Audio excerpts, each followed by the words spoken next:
Hi மக்களே, இந்த வீடியோல மீனும் எறாவும் எப்படி சீக்கிரமா ஃப்ரை பண்றது அதை தான் பார்க்க போறோம் மக்களே. ஸோ ஃபர்ஸ்ட் நம்ம எறா எப்படி ஃப்ரை பண்றதுன்னு பார்க்கலாம் வாங்க.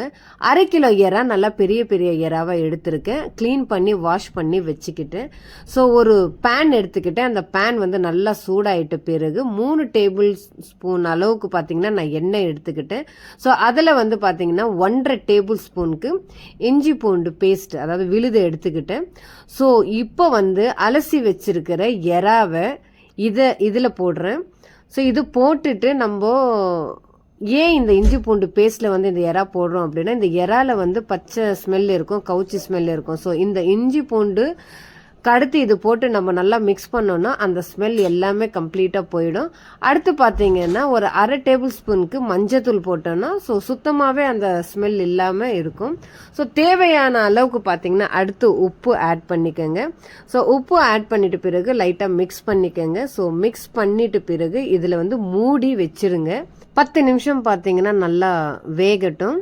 ஸோ இப்போ 10 நிமிஷத்துக்கு அப்புறம் ஓப்பன் பண்ணி பார்க்கும்போது பாருங்கள் கொஞ்சம் அந்த மசாலா எல்லாம் ட்ரை ஆயிருக்கு. ஸோ லைட்டாக நம்மளும் மிக்ஸ் பண்ணிக்கலாம். ஸோ இப்போ மிக்ஸ் பண்ணிட்ட பிறகு 1 டேபிள் ஸ்பூன் காரம் தூள் இல்லைன்னா 1/2 டேபிள் ஸ்பூன் காரம் உங்களுக்கு ஏற்ற மாதிரி நீங்கள் போட்டுக்கோங்க. 1 டேபிள் ஸ்பூன் நான் தனியாத்தூள் போட்டிருக்கேன். இப்போ இந்த மசாலாவோட அந்த எறாவும் பார்த்தீங்கன்னா லைட்டாக மிக்ஸ் பண்ணிக்கோங்க. ஸோ நல்லா மிக்ஸ் ஆகிடும். அந்த மசாலா எல்லாம் அந்த எறாவுக்கு பிடிக்கணும். ஸோ இதுக்கு மேலே பார்த்தீங்கன்னா கருவேப்பிலை தூவி விட்டுக்கோங்க. ஸோ ஒரு 10 நிமிஷம் நல்லா மூடி வச்சுடுங்க. அப்புறம் 10 நிமிஷத்துக்கு அப்புறமும் பாருங்கள் நல்லா ட்ரை ஆகிட்டுருக்கு. ஸோ இப்போ நீங்கள் கேஸ் ஆஃப் பண்ணிவிடுங்க. இது ஒரு பவுலுக்கோ இல்லை ஒரு பிளேட்டுக்கோ நீங்கள் ட்ரான்ஸ்ஃபர் பண்ணிக்கோங்க.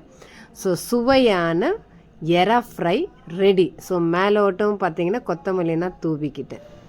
அடுத்து நம்ம மீன் எப்படி ஃப்ரை பண்ணுறதுன்னு பார்க்கலாம் வாங்க. ஸோ 2 கிலோ பார்த்தீங்கன்னா சங்கரா மீன் தான் நான் எடுத்திருக்கேன்.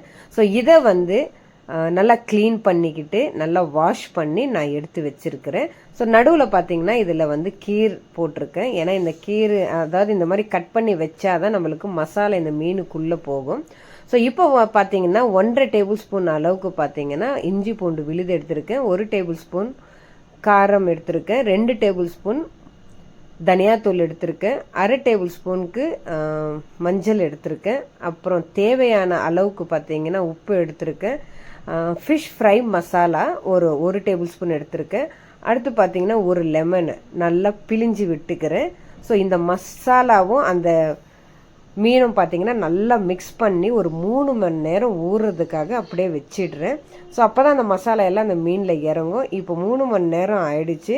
ஸோ இப்போ நான் ஓப்பன் பண்ணிட்டேன். அடுத்து பேன் நல்லா சூடாயிட்ட பிறகு இதில் எண்ணெய் நம்ம சேர்த்துக்கலாம். ஸோ எண்ணெய் நல்லா சூடாயிட்ட பிறகு இந்த மிக்ஸ் பண்ணி வச்சிருக்கிற மீன் ஒன்றா எடுத்து நீங்கள் போடுங்க. ஸோ இப்போ நான் பார்த்தீங்கன்னா இதில் ஒரு 3 மீன் இந்த பேனில் பிடிக்கும். அதனால் பெரிய பெரிய மீனாக 3 மீன் நான் போட்டுட்டேன். ஸோ இப்போது நல்லா மசாலா ஊறி இருக்குன்னு நம்புகிறேன். ஏன்னா 3 மணி நேரம் ஆயிடுச்சு. ஸோ இப்போ இதை பார்த்தீங்கன்னா கொஞ்சம் மூடி வச்சிடலாம். ஸோ லைட்டாக சிம்மில் வச்சிட்டோம் அப்படின்னா அப்படியே அது ஃபுல்லாகவே அந்த மீன் நல்லா வேகும். அந்த எண்ணெயிலே பார்த்தீங்கன்னா நல்லா வேகும். ஸோ இப்போ 10 நிமிஷத்துக்கு அப்புறம் பார்த்தீங்கன்னா திருப்பி விட்டுறணும். ஏன்னா இல்லாட்டி பிடிச்சிக்கும். ஸோ அதனால் 10 நிமிஷத்துக்கு அப்புறம் பார்த்தீங்கன்னா லைட்டாக உடையாத அளவுக்கு பார்த்தீங்கன்னா பார்த்து நிதானமாக திருப்பி விடுங்க.